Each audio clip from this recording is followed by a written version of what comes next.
నిన్న గౌరవ శాసనసభ్యులు సుదర్శన్ రెడ్డి గారు మన ఆసుపత్రిని సందర్శించినప్పుడు ఇక్కడ ఉన్న స్టాఫ్ కానీ మరి నర్సింగ్ కాలేజ్ పిల్లలు కానీ కొన్ని సమస్యలు తెలియజేయడం జరిగింది.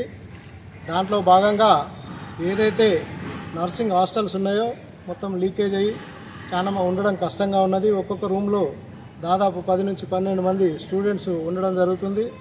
దీంట్లో మాకు చాలా అసౌకర్యంగా ఉందని తెలియజేయడంతో ఇప్పుడు వెంటనే డిప్టీ గారిని, ఏఈల్ని, తర్వాత ఎంఆర్ఓ గారిని పంపించి వీటిని పరిశీలించి ఇక్కడ పైన అప్స్టైర్లో రూమ్స్ ఏర్పాటు చేసే విధంగా నిర్దేశించడం జరిగింది. దానికోసం ఈరోజు ఏఈ గారు, డిప్టీ గారు, ఎంఆర్ఓ గారు వచ్చి పరిశీలించడం జరిగింది. వెంటనే కలెక్టర్ గారికి ఇన్స్ట్రక్షన్ ఇచ్చిండ్రు. తొందరలోనే దానికి సంబంధించిన ఫండ్స్ అన్ని రిలీజ్ చేసి ఇక్కడ వారికి సౌకర్యంగా ఉండే విధంగా చేయాలనే ఉద్దేశంతో ఫండ్స్ రిలీజ్ చేస్తూ ఉన్నారు.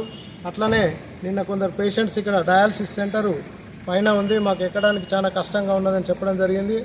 అందుకోసం ఈ పక్కన ఒక బిల్డింగ్ ఉంది, అది లీకేజ్ అవుతుంది కాబట్టి ఆ బిల్డింగ్ని వాడకం లేకుండా ఉంది కాబట్టి అట్టి బిల్డింగ్కి కూడా పైన రేట్లు, టిన్స్ అవి వేయించేసి వాటర్ లీక్ కాకుండా ఉండే విధంగా చేస్తూ ఉన్నారు.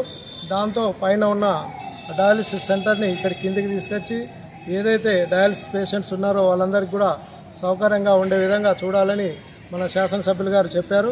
కాబట్టి వెంటనే ఇటు పనులు చేపట్టి ఇక్కడ ఉన్న సమస్యల్ని తీర్చే విధంగా ప్రయత్నం చేస్తారని చెప్పడం జరిగింది.